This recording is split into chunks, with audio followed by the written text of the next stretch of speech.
Ujambo mtazamaji, karibu tena kwa ulimwengu wa usaliti. Raila kuingia kwa serikali si jambo mpya, wala si jambo linalotumiza moyo, lakini kinachotuuma sana ni kuona kwamba mtu tunayempenda anaungana na mtu anayetunyanyasa, anaungana na mtu anayetutesa, anaungana na mtu anayetuua. Hao wote wameua wafuasi wa Raila Odinga kutoka 2007 mpaka sasa,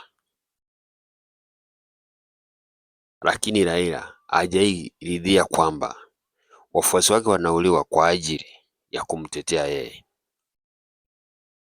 Ni dhahiri shahiri kwamba in 2027 tukitoa Ruto, rais anayekuja either Matiang'i, yeyote ataikuja, Raila ako radhi kufanya naye kazi bila kujali misingi ya wanaompigania.